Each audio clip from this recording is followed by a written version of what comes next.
안녕하세요. 에이골프 정승진입니다. 오늘은 백스윙 높이에 관한 영상을 준비했는데요. 백스윙을 크게 작게 이런 의미보다는 업라이트한 백스윙, 플랫한 백스윙 이런 백스윙 높이에 관한 영상을 준비했습니다.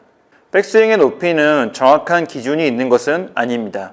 신체 조건이나 어드레스 성향에 따라서 약간 달라질 수가 있지만 오늘 영상에서는 이제 골프를 처음 입문하시는 분들, 골프를 배우시는 초보 골퍼분들이 이해하시기 편하도록 제가 생각하는 그런 백스윙의 높이의 기준을 가지고 영상을 진행하도록 하겠습니다.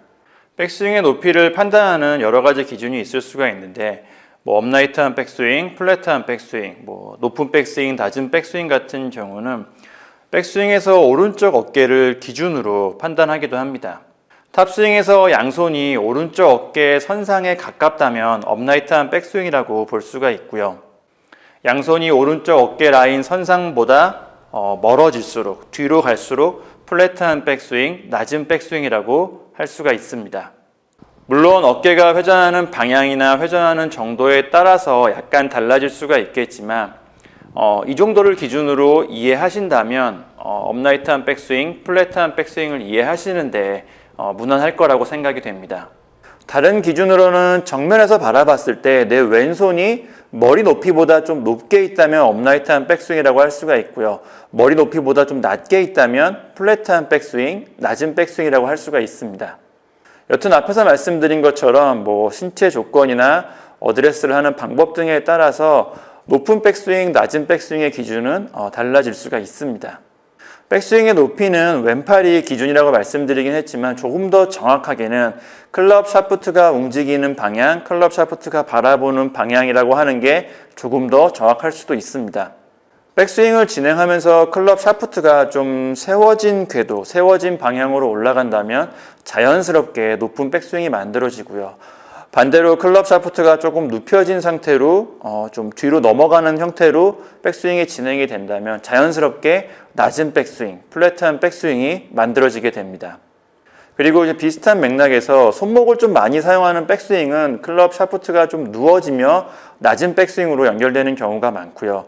그리고 손목의 사용이 적은 백스윙에서는 클럽 샤프트가 좀 세워지면서 높은 방향으로 올라가면서 자연스럽게 업라이트한 백스윙으로 연결되는 경우가 많이 있습니다.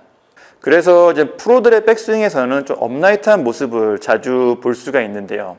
그만큼 프로들은 백스윙에서 손목의 사용을 억제하면서 손목의 사용을 적게 하면서 백스윙을 한다고 볼 수가 있습니다. 그렇다면 아마추어 골퍼 분들에게는 어떠한 백스윙의 모습이 좋을까요? 저는 개인적으로 약간 업라이트한 백스윙이 아마추어 골퍼분들에게는 장점이 많다고 생각을 합니다. 앞에서 말씀드린 것처럼 좀 손목 사용을 적게 하면 업라이트한 백스윙이 만들어지는 것도 이제 좀 비슷한 맥락이라고 할 수가 있겠는데요. 골프 스윙에서 팔과 손목 그리고 상체는 비율적으로 움직입니다. 팔과 손목의 사용이 많아지면 상체의 움직임이 적어지고요. 상체의 회전이 적어진다고도 볼 수가 있겠죠. 팔과 손목의 사용이 적어지면 반대로 상체의 움직임이 많아진다고 볼 수가 있습니다.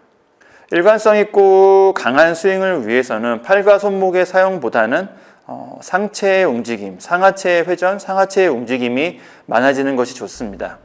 다르게 설명을 드리면 약간 업라이트한 백스윙의 궤도는 팔과 손목의 사용을 좀 억제하는 데 도움이 되기 때문에 이런 측면에서는 업라이트한 백스윙이 아마추어 골퍼 분들에게는 장점이 있다고 할 수가 있습니다. 그리고 낮은 백스윙, 플랫한 백스윙 같은 경우에는 약간의 타이밍에 좀 문제가 생겨도 좀 과도한 상체 회전 그리고 오버스윙으로 연결될 수 있는 확률이 높다고 할 수가 있겠는데요. 실제로 제가 레슨을 하면서도 그러한 문제점을 가지고 있는 골퍼분들을 자주 만나볼 수 있습니다. 약간 높은 백스윙은 좀 크기를 크게 하거나 상체를 회전하는데 조금 어려움이 생길 수가 있는데 오히려 그런 점이 적당한 백스윙의 크기, 적당한 상체 회전을 만드는데 도움이 되기 때문에 약간 업라이트한 백스윙이 이런 점에서도 장점이 있다고 할 수가 있습니다.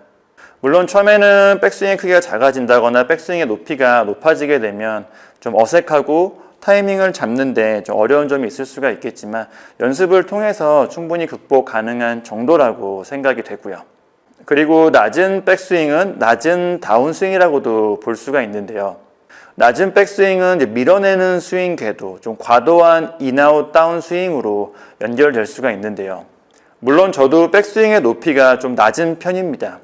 유명한 프로들 중에서도 낮은 백스윙으로 샷을 하는 모습을 볼 수가 있는데, 낮은 백스윙에서는 충분한 상하체 회전이 필수라고 할 수가 있습니다. 백스윙이 낮은 만큼 다운스윙과 임팩트 구간에서 상하체 회전을 충분히 하면서 팔로우스루도 낮게 만들면서 뭔가 백스윙과 팔로우스루, 임팩트 전후의 스윙을 균형을 맞추는 모습을 볼 수가 있는데요. 하지만 아마추어 골퍼분들은 반대로 백스윙은 낮지만 임팩트와 다운스윙 구간에서 상하체 회전이 충분히 안 되면서 팔로우스루가 굉장히 높게 올라가는 모습을 볼 수가 있습니다. 밀어내는 스윙, 과도한 인아웃 스윙, 배치기 스윙으로 연결되는 모습이라고 할 수가 있는 거죠. 평균적으로 다운스윙과 임팩트 구간에서 상하체 회전이 약한 아마추어 골퍼분들은 낮은 백스윙보다는 약간 높은 백스윙에서, 높은 상태에서 다운스윙을 시작을 하는 게 상하체 회전을 하는 데는 조금 더 도움이 된다고 할 수가 있습니다. 이전 영상에서도 말씀드린 적이 있지만, 밀어내는 다운스윙 궤도는 상체 회전과 팔과 클럽이 움직이는 방향이 서로 좀 반대되는 방향으로 움직이기 때문에 상하체 회전에 굉장히 방해가 될 수가 있습니다. 골프 스윙에서 가장 중요한 상하체 회전을 방해하는 동작은 당연히 없는 게 좋겠죠. 다음으로는 낮은 백스윙이 나도 모르게 만들어지는 경우도 많을 거라 생각이 되는데요. 그 이유에 대해서 몇 가지 설명드리도록 하겠습니다. 먼저 잘못된 무게 중심이 그 이유가 될 수가 있습니다.